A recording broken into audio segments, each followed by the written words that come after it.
My wife, Eileen, 33, and I, 30 male, have been happily married for several years.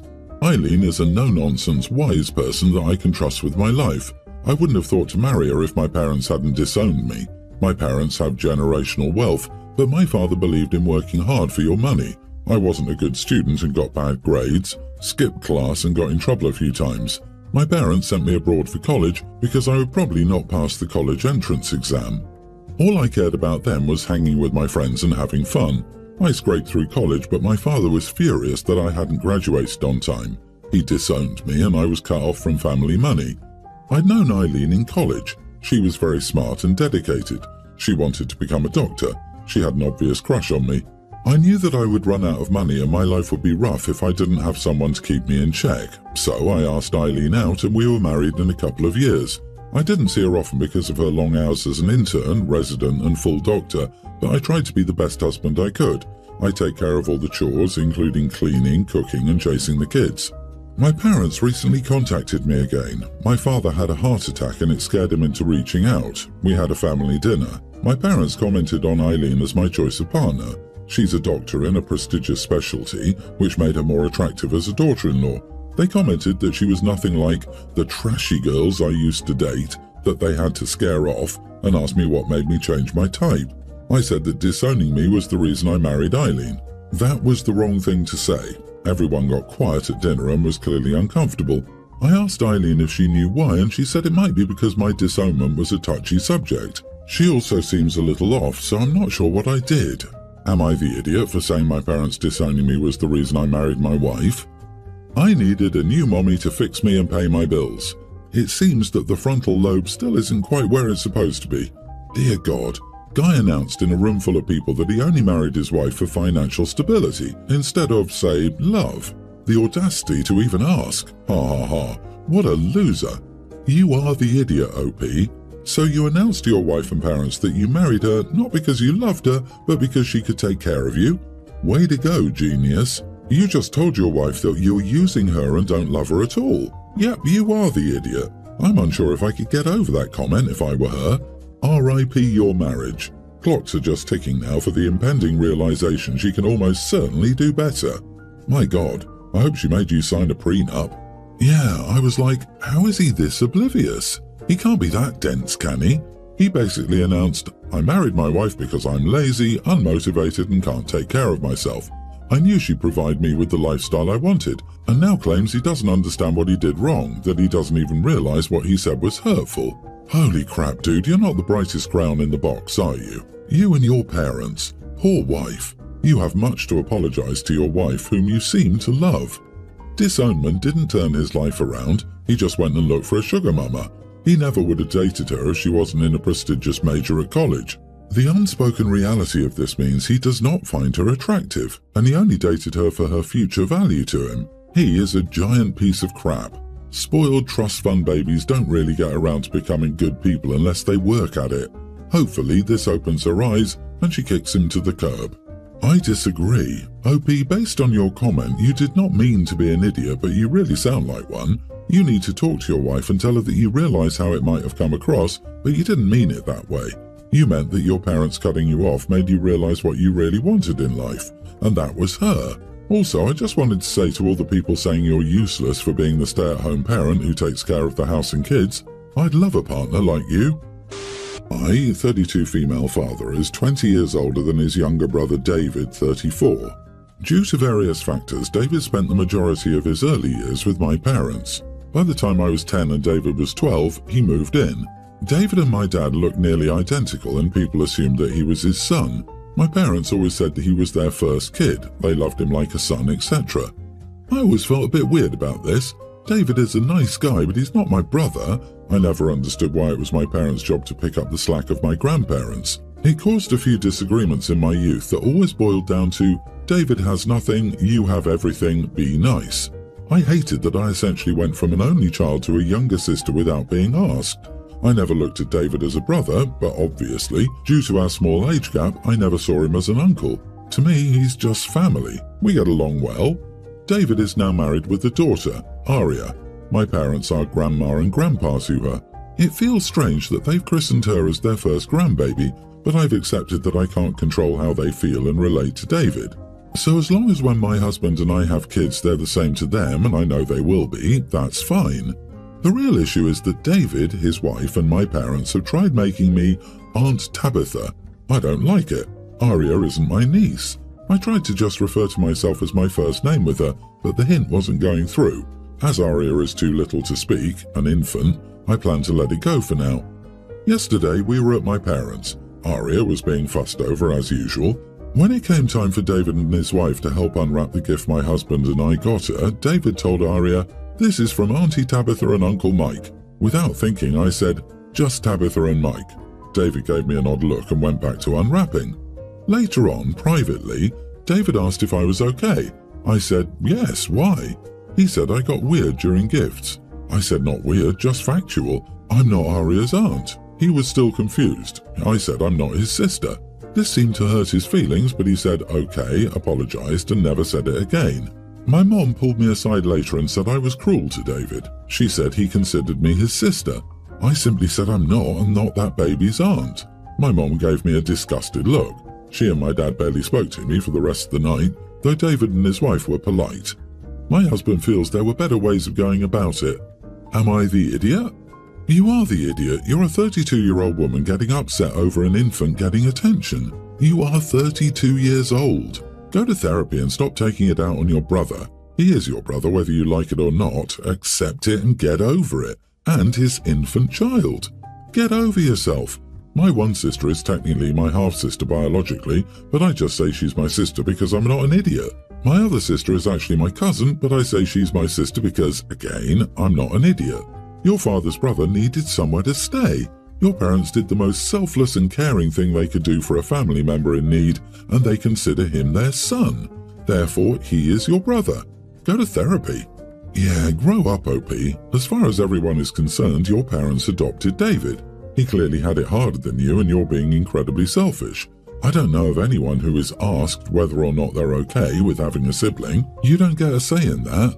You and David were essentially raised together, and your bitterness is driving a wedge in the family. OP is stuck at age 10 with a lot of unresolved feelings. I mean, if you're going to make a big deal over Aria not calling you aunt, you should really be calling David uncle. Please get some counselling to help you move past your resentment of David. I totally disagree. OP's not the idiot. What the heck, people? OP gets to determine the relationships in her life. While being factually correct doesn't make you the idiot, her parents have zero right to predetermine her relationships for her. He is, in fact, not her brother, and more importantly, she doesn't consider him a brother. She doesn't need to maintain crap relationships because someone refuses to acknowledge her feelings. Her parents have completely dismissed her for decades. They have no right to feel butthurt now that she's an adult who resents Dave. The parents need to stop enabling the aunt BS. My mum, sister, brother, husband and in-laws have been planning a trip for Thailand for the past 18 months, which will take place in 3 months. My mum and I are going for 17 days and my husband is going for 10 days. This trip is primarily for my mum's 60th birthday and my 25th birthday, which occurs in the same week. I've been the primary planner, but my sister has also been helping. My sister, the dog, and her husband all live in California but are British. So far, only my husband, my mum and I have booked. Yesterday, I expressed concern to my sister and mum that nobody else had booked, yet my brother and his wife had planned and booked a skiing trip for January. While this was dismissed, my sister sent a message after my concerns were voiced in the Thailand group chat, happily saying that because she can't go to New Zealand now for 3 months, because the dog failed the guide dog exam, instead she'll be starting the Thailand trip early. She mentioned that the dog would be with her on the trip and therefore the dog would be with us on our family holiday. She never asked and just assumed this was fine as we can make adjustments, and it's not too much different from organising around a baby. She seems to think we will make it work. I have concerns for many reasons. The dog is a Korean Jindo who has been rescued from a dog meat farm. The dog has many issues that have not been trained out of her, primarily guarding food and attacking dogs. The dog is prone to violence. The dog cannot be left alone. If the dog comes on the trip, she will be with us or my sister all the time. When left alone, she's destructive. Thailand is a rabies country with parasites and pathogens that can be dangerous to animals. I think it's so irresponsible to bring a pet into a situation like this. There are territorial dogs all over Thailand, and if we cannot leave the dog at home, there will be fights. I believe, for the above reason, that it's selfish to the family and cruel to her dog not to pay to board her in a safe environment. I've had enough of my sister being selfish with the dog and not taking responsibility for her dog's actions and what the consequences are for everyone else. She treats the dog as if it were a guide dog, taking her all over the world, and even tells restaurants and such that she's a guide dog so she can bring her dog wherever, when the truth is she's an untrained and dangerous dog. As a result, I believe that the trip will be ruined by making this trip all about the dog and whatever nightmares await us on this once-in-a-lifetime trip. I've spent so much time researching and was excited to go, but now I feel it's ruined. If I express my concerns to my sister, I do not believe she will come on the trip without her dog, but I do want my sister and her husband to come. The dog is like a baby to my sister and cannot do anything wrong in her eyes. If I do cancel, I believe my family will say I'm overreacting and being dramatic and selfish. I feel mostly sad for my mum. This will probably be the last long-haul trip she will go on, as she doesn't travel well, and she was excited to spend her big birthday with her children, one of whom hasn't bothered to book yet. She also doesn't know what to do in this situation, as she wants to make everyone happy. I don't feel like I can manage my mum the entire time on a trip to Thailand on my own, and I would prefer to rebook and go somewhere else with her that's less stressful. I just wanted to go on a holiday with my whole family and make memories together, something we haven't done in years. So, am I the idiot for cancelling the Thailand trip? Edit, she is not a registered guide dog. She somehow is a service dog in the USA, but I don't know how she got it. She just purchased a service dog harness and faked it. Wow, she bought a vest to help her with her gross lie? She's horrible. She's actively making people who have real service dogs' lives so much harder.